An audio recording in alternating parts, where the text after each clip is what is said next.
जय श्री सीताराम, जय श्री राधे राधे। आप सभी लोगों को जय जय श्री राम। प्रभु की कृपा दया बनी रहे सबके ऊपर, सभी प्राणी जन के ऊपर। ये मैं भागवत का पाठ करने जा रही हूँ, भगवान जी को सुनाती हूँ और प्रभु के साथ साथ हम सोचते हैं और लोग सुन लें जो इच्छुक हों, क्योंकि भागवत की महिमा अपार है, अपरंपार है। इनकी महिमा का गान हमारे में सामर्थ्य नहीं है कि हम कह सकें। यहाँ परीक्षित जी का अनशन व्रत और सुखदेव जी का आगमन। यहाँ पर परीक्षित जी का अनशन और सुखदेव जी का आगमन है। 19वां पाठ है, 19वां अध्याय। यहाँ सूत जी कहते हैं, राजधानी में पहुँचने पर राजा परीक्षित अपने उस निंदनीय कर्म के लिए बड़ा पश्चाताप हुआ। वे अत्यंत उदास हो गए और सोचने लगे, मैंने निरपराध एवं अपना तेज छिपाए हुए ब्राह्मण के साथ अनार्य पुरुष के समान बड़ा नीच व्यवहार किया। यह बड़े खेद की बात है। अवश्य ही यह महान आत्मा का अपमान के फलस्वरूप शीघ्र मुझ पर कोई घोर विपत्ति आएगी। मैं भी ऐसा ही चाहता हूँ, क्योंकि इससे मेरे पाप का प्रायश्चित हो जाएगा और फिर कभी मैं ऐसा काम करने का दुस्साहस नहीं करूँगा। ब्राह्मणों की क्रोधाग्नि आज ही मेरे राज्य, सेना और भरे पूरे खजाने को जलाकर खाक कर देगी, जिससे फिर मैं कभी मुझ दुष्ट की ब्राह्मण देवता और गौओं के प्रति ऐसी पाप बुद्धि न हो। वे इस प्रकार चिंता कर ही रहे थे कि उन्हें मालूम हुआ कि ऋषि कुमार सांप से दक्षक मुझे डसेगा।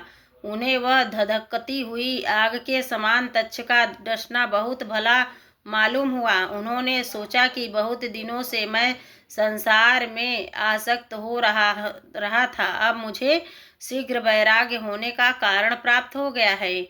वे इस लोक और परलोक को भोगों को तो पहले ही तुच्छ और त्याज्य समझते थे और उनका स्वरूपतः त्याग करके भगवान श्री कृष्ण के चरण कमलों की सेवाओं को ही सर्वोपरि मानकर अनशन व्रत लेकर वे गंगा तट पर बैठ गए। गंगा का जल भगवान श्री कृष्ण के चरण कमलों का वह पराग लेकर प्रवाहित होता है जो श्रीमती तुलसी के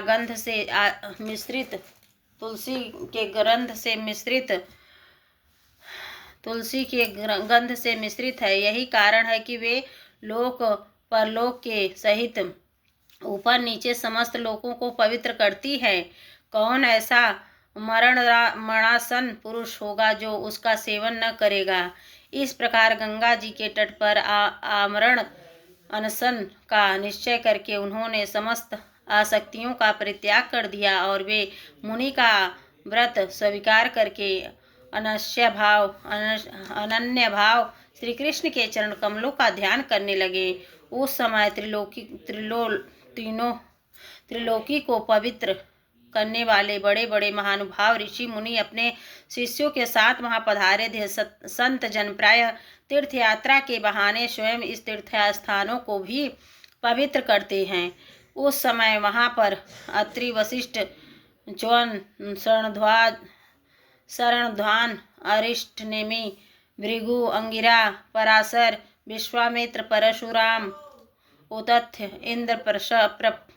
इंद्रप्रदत्त, इंद्रवाह, मेधातिथि, देवल, आणिशेण, भारद्वाज, गौतम, पिपतलाद और मैत्रेय,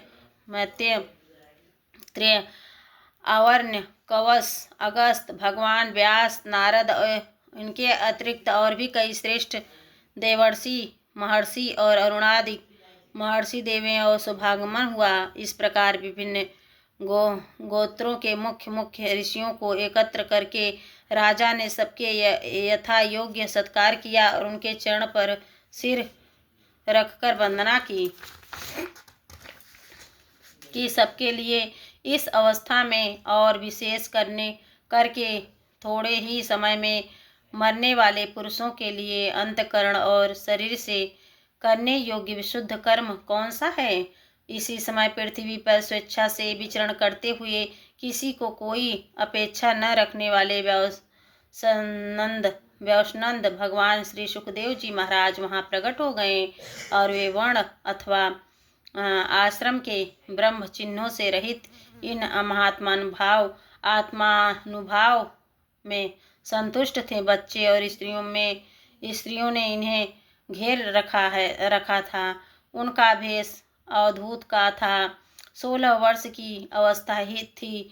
चरण, हाथ, जंघा, भुजाएं, कंधे, कपोल और अन्य सब अंग अत्यंत सुकोमल थे। नेत्र बड़े बड़े और मनोहर थे। नासिका कुछ ऊंची थी। कान बराबर थे। सुंदर भवें थीं। उनके मुख बड़ा ही शोभायमान हो रहा था। गला तो मानो सुंदर शंख ही था। हंसली ढकी हुई, छाती चौड़ी और उभरी हुई, नाभि भंवर के समान गहरी और उदर बड़ा ही सुंदर त्रिशूली से युक्त था। लंबी लंबी भुजाएं थीं। मुख पर घुंघराले बाले बिखरे हुए थे। इस दिगंबर भेष में वे श्रेष्ठ देवता के समान तेजस्वी जान पड़ते थे। श्याम रंग था। चित्त को चुराने वाली भरी जवानी थी। वे शरीर की छटा और मधुर मुस्कान से स्त्रियों को सदा ही मनोहर जान पड़ते थे। यद्यपि उन्होंने अपने तेज को छिपा रखा था, फिर भी उनके लक्षण जानने वाले मुनियों ने उन्हें पहचान लिया और वे सब के सब अपने अपने आसन छोड़कर उनके समाज के लिए उठ खड़े हुए। राजा परीक्षित अतिथि रूप से पधारे हुए श्री सुखदेव जी को सिर झुकाकर प्रणाम किया और उनकी पूजा की।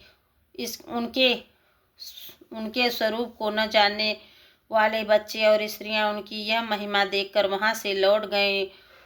सबके द्वारा सम्मानित होकर श्री सुखदेव जी श्रेष्ठ आसन पर विराजमान हुए। ग्रह, नक्षत्र और तारा घिरे हुए चंद्रमा के समान महर्षि, देवर्षि और राजर्षियों के समूह आवृत्ति श्री सुखदेव जी अत्यंत शोभायमान हुए। वास्तव में वे महात्माओं के भी आदरणीय थे। अतः प्रखर बुद्धि श्री सुखदेव जी शांत भाव से बैठ गए थे और भगवान के परम भक्त परीक्षित ने उनके समीप आकर उनके चरण पर सिर रखकर प्रणाम किया। फिर खड़े होकर हाथ जोड़कर नमस्कार किया। इससे पश्चात बड़ी मधुर वाणी से उन्होंने यह पूछा, परीक्षित तूने कहा? ब्रह्मस्वरूप भगवान, आप हम बड़भागी हुए, क्योंकि अपराधी क्षत्रिय होने पर भी हमें संत समागम का अधिकारी समझा गया। आज कृपा पूर्वक अतिथि स्वरूप पधार कर आपने हमें तीर्थ के तुल्य पवित्र बना दिया। आप जैसे महात्माओं के स्मरण मात्र से ही गृहस्थों के घर तत्काल पवित्र हो जाते हैं और फिर दर्शन, स्पर्श, पाद प्रक्षालन और आसन दानादि का सुअवसर मिलता है तो कहना ही क्या है। महायोगी जैसे भगवान विष्णु के सामने दैत्य लोग नहीं ठहरते, वैसे ही आपकी सन्निधि से बड़े बड़े पाप भी तुरंत नष्ट हो जाते हैं। अवश्य ही पांडवों के सुहृद भगवान श्री कृष्ण मुझ पर अत्यंत प्रसन्न है। उन्होंने अपने फुफेरे भाइयों की प्रसन्नता के लिए उनके कुल में उत्पन्न हुए मेरे साथ भी अपने का व्यवहार किया है। भगवान श्री कृष्ण की कृपा न होती तो आप सरीखे एकांत वनवासी अव्यक्त गति परम सिद्ध पुरुष स्वयं पधारकर इस मृत्यु के समय हम जैसे प्राकृतिक मनुष्य को क्यों दर्शन देते। आप योगियों के परम गुरु हैं, इसलिए मैं आपसे परम सिद्ध के स्वरूप और साधन के संबंध में प्रश्न कर रहा हूँ। जो पुरुष सर्वथा मरणासन है उसको क्या करना चाहिए?